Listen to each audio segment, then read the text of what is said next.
morning. 21-day challenge, folks. This is Dr. Denise Rollins, Executive Director of the Whole Heart Grief and Life Resource Center. We always got to emphasize that life because it's so important. Thank you for being part of this program where we're working on 21 days of living intentionally, fearlessly, and expectantly. For those of you who have been with us from day one, I am hopeful that these days so far have enriched your lives and made a difference and will be a precursor to a 2025 that is different than any year before. That's what we said. We wanted to get past what has kept us behind in the past. But for those of us who maybe today is your very first day to join us, what I encourage you to do is to go back to back to day one and to complete the process anyhow.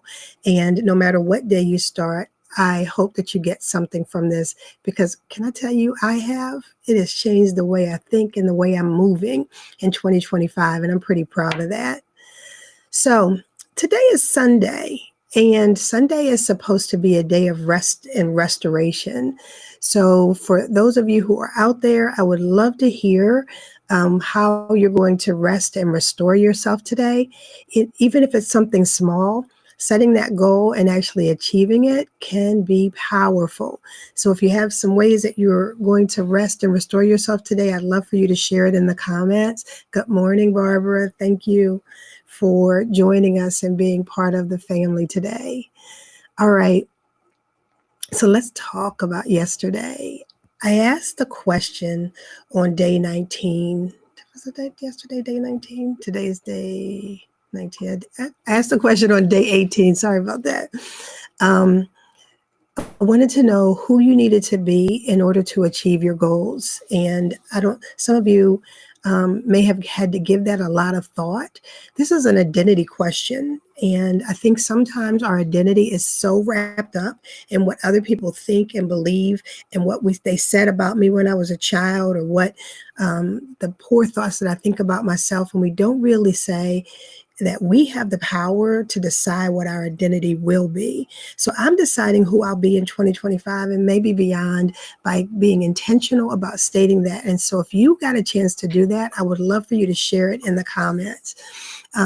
I want to know who you are. Who's the person who's going to go into 2025 and achieve the goals that you set? Because no matter what the goal is, you're going to have to be the person who manifests that goal.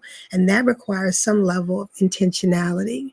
With that being said, one of the things that I realize is that we can't operate alone no matter what we do in life. Now, here's what happens, and this is what a lot of my clients say. When I was X number of years old, a friend betrayed me, or I had an outing with, I fell out with my family member. And because of that, I created this idea in my mind, or I decided that I don't want to do this with people. I'm going to do this by myself. I kind of stay by myself. Or it could be something like when I was growing up, my mom said, don't depend on anybody. Don't tell people your business. And she told me that in order to protect me and to isolate me from some of the pain that she had experienced. But what that created was this solo image that I alone not only was responsible for everybody else, but was responsible for myself without collaborating with others. It made me put up this wall that divided me between that divided me between me and other people. Sorry about that. My mouth is okay. Let's keep going. And so with that, I wanted to really have you think about what are the ways that you really approach this idea about how you transgress through life. Is it that you do it all by yourself? You're a solo person and you're like, I take care of everything, including myself? Or do you do things in community and partnership with other people? I have mentioned before that I just truly believe that we were created to be in relationship with other people. I just think that when we are disappointed or when we're frustrated or when we're challenged, we have this tendency to say, nope, it's just me by myself. So today I want to talk a little bit and challenge that idea that we have to do things by ourselves. But I also want to say, okay, we don't have to do things alone, But when we do things with other people, we want to think clearly about the roles that those people play in our lives and the place that we have them, the boundaries that we set, because everybody can't know everything and you can't have a million best friends. So I want to talk about this juxtaposition of not being alone, but also when we're with other people, what that looks like, what that feels like, how it's most healthy for you. One of the activities that we do in the Whole Heart System is actually called Looking at My Social Circle. It's in the Wholehearted Life book. So I'd like to go over that with you. But what I'd first like to do is talk to you a little bit about one of the models that we shared with you before. And that model has to do with social connection. And it's just an opportunity for me right now to give you a reminder of the connections that we have the opportunity to make. So remember, we said that when you go through things, there's this tendency sometimes to turn to different people, and knowing who your resources are is so very important. When I did my research, it said that most people turn to friends and family when they're going through something and they need support. And friends and family are these informal relationships who offer just that. I think that's beautiful. I think there are pros to everything, and there's also cons. Friends and family, they know you the best and they love you the most oftentimes.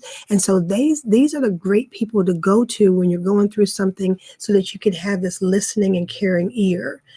But sometimes friends and family are so caught up in you being happy or soothing you that they may not be able to give you the strategies in order to make it through whatever you're going through. So while they're great in terms of knowing you, they may not know the strategies that will get you through, but still they're great partners.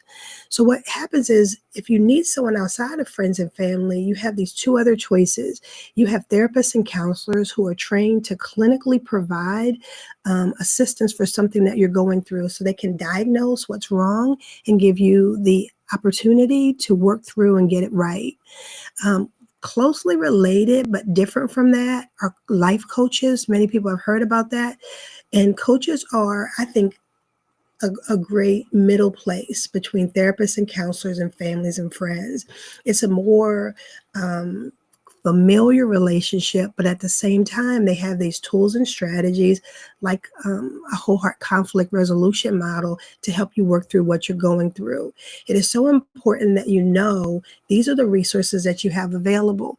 And don't forget that in the center of all of that, this idea that you have self-awareness, that you empower yourself, that you make sure that you know who you are so that you can lead, guide, and empower yourself is so very important. We don't want to just look externally to the people that can help us. We also want to look internally and be grounded by this knowledge and awareness of self. So those four pieces to the puzzle are what I want you to think about today as we think about the people who we have in our lives. So if you have the Wholehearted Life workbook, some of you do, which is really kind of cool, I want to take you to one of the activities that we do in that workbook, because I want you to think about the people that you have in your life. So in this, and I realize as I put it up here, this really looks like a bullseye right now, but that's okay. We got to put the bullseye on the people that are here to help us. So when we do this activity with folks, in the center of this bullseye is us. We are the center of our lives in some ways. I'm just talking about the fact that here you are, let's center you and say, from me, who is in my circle of influence? And so what you see is in the center is you. And the very first circle that's here, this inside ring should be the people who are closest to you. These are the people who know the intimate secrets, the intimate ideas, the things that are on your heart and mind that everybody is not privy to. I've worked with people before and they're like, I say, who's in your inner circle? And by the time they get to the 10th person, I'm like, whoa, hold on for a second, hold on. having that many people in your inner circle, that's a lot of folks. Instead, these are the folks that it's just the few people that really, really know you, that know your heart and mind. And so that's your inner circle. And as you get out to each extenuating circle, what you find is people who may not know as much of the intimate stuff, but still play a role in your lives. If I were to give an example, I would say in that inner circle are my 3 best friends and my husband. So those 4 people, really, those are my confidants. Those are the ones that are my go-to, especially if I'm really, really struggling in a personal area. I'm going to them first.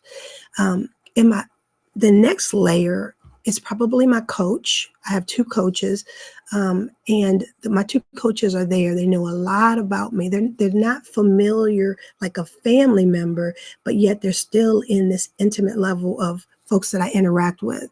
It might be a friend or a cousin who may not know all the details, but they're still integral to your life.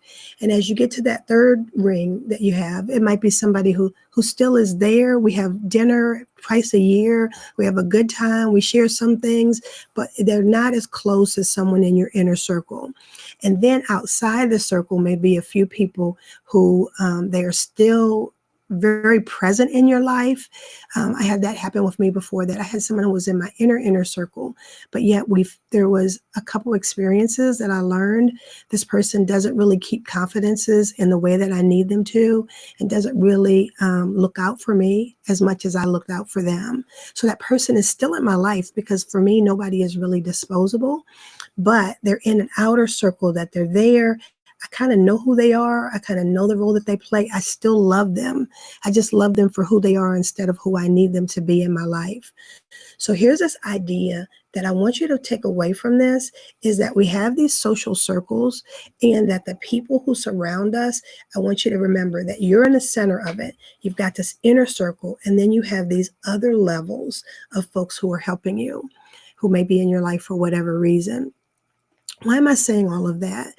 Because as we sit, the other day we said, okay, this is the goal that I have for 2025. This is what I'm going after, right? We are now clear on what we're going, where we're going.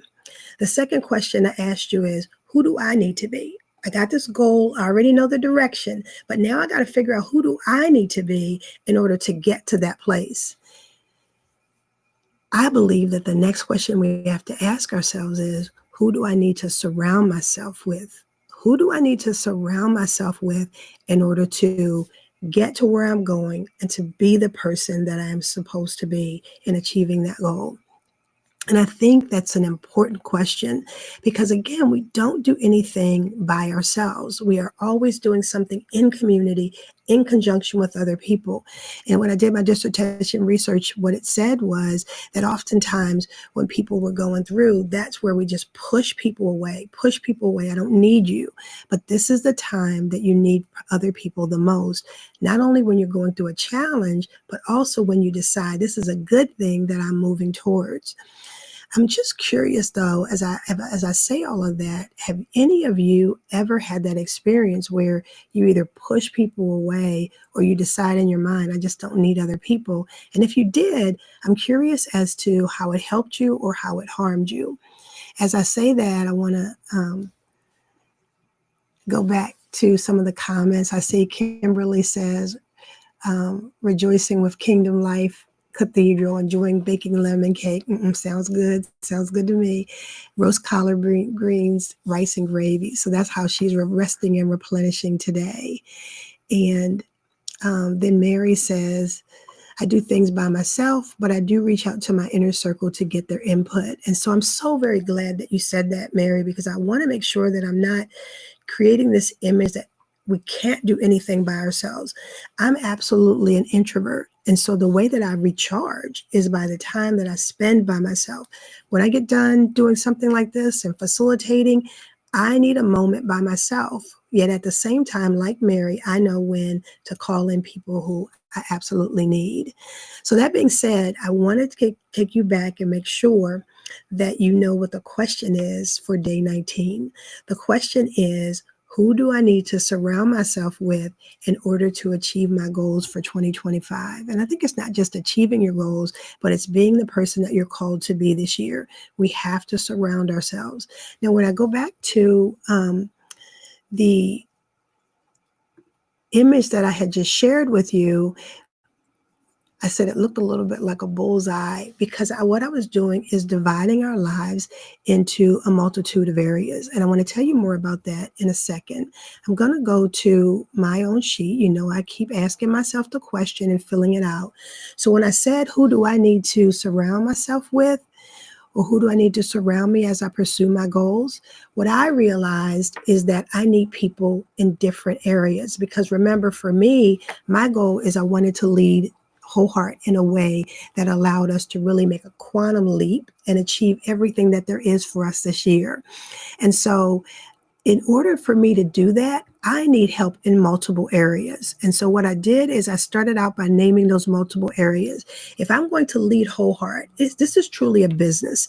I need to stop treating it as anything else. It is a business. And the reason I do that is because I need to treat it as a business so that it's sustainable, that it's around for many years beyond my lifetime. And so I need somebody who's going to help me with strategy that I can say, hey, you know, this is what I'm thinking of doing. This is how I'm thinking that I should proceed. And that person understands that. That's one of the people that I need because I don't just need one person to be what I need to be in 2025. The second thing I need is somebody who has some kind of leadership experience who can help me and be my confidant when I'm dealing with challenges with my team. There have been times when boundaries got clouded. And so I would talk to my team and say, well, this is what I'm struggling with, or I may have made a mistake of saying, referring to something that I'm struggling with another team member. And that is absolutely not the way to go. What we need to do is find these outside resources so that we can share those things in confidence, not to complain about someone, but instead to say, how do I make this situation better? How do I empower that person? How do I speak my truth to that person from a place of love so I can build up the person and the organization? The third thing I need is someone who gives me comfort and encouragement.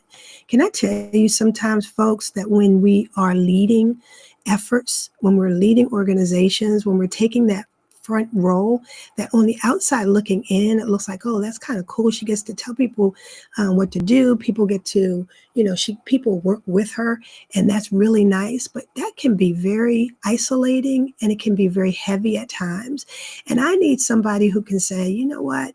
Come on, Denise, I need you to rest. Or I know it's hard today. I know you had to make a lot of decisions that affected a lot of people, but I'm here to kind of just listen and encourage. And then I realized that I need somebody in the area of faith that can pour into me. I always often say that the closest friends in my life are the ones that when we call, we're encouraging each other through scripture, through things that make us stronger in our faith, that our conversations are centered on that and not other people. So when I figure out who I need to surround myself with, it's people in those 4 areas. So can I tell you, if we go back to the social pulse exercise, that if I'm in the center, then I'm going to ask myself, who do I know in those 4 areas? So this quadrant over here might be business strategy. Here's leadership. Here's faith. And here's comfort. And so I'm asking myself, who are the people who help me in that way? Here's what I want you to know, though. Let's say it's business strategy. It may be somebody that's not in my inner circle, that's not even in circle 2 or 3. It might be someone who's outside the circle, who we're not as close. Maybe they show me they can't hold some of the confidences that I need, but it doesn't mean that I can't still leverage that person's effectiveness in my life. I just understand who they are, right? I understand, accept who they are, but I can still have them on an outer level and have them help me. If you are looking for a really good resource, I'm reading a book right now called Unoffendable. And it really talks about this idea of giving people in our lives grace, that oftentimes we find every reason to be mad about something somebody said to us, did to us, didn't do. And that's a lot to carry, a whole lot of anger and a whole lot of unforgiveness. And what if we operated from this space that said, you can't offend me? And if you do something, maybe I'm curious about, I wonder what you're going through. And I wonder what might be impacting you in terms of what I'm receiving from you. That idea of still holding space for people, even if they're not in your inner circle, I think can be really, really powerful. And so even if somebody's not in my inner circle, when I'm naming who's going to help me with business strategy or whatever, I might look to all of the circles and decide on the people who can help me the most. The key here is knowing who can help us. We've got to have that team. I've often heard people call it a tribe. Who's in my tribe? And my tribe is those people who help me so that I become a better me. And as I speak to that last example, even folks who have challenged me, who haven't lived up to all my expectations, can still make me a better me, because sometimes they make me aware of things that I need to improve in myself. So I want you to really think about that question. Now, what you'll notice is that when I was doing mine, I put those 4 areas, but I didn't put the people yet. And here's the reason why.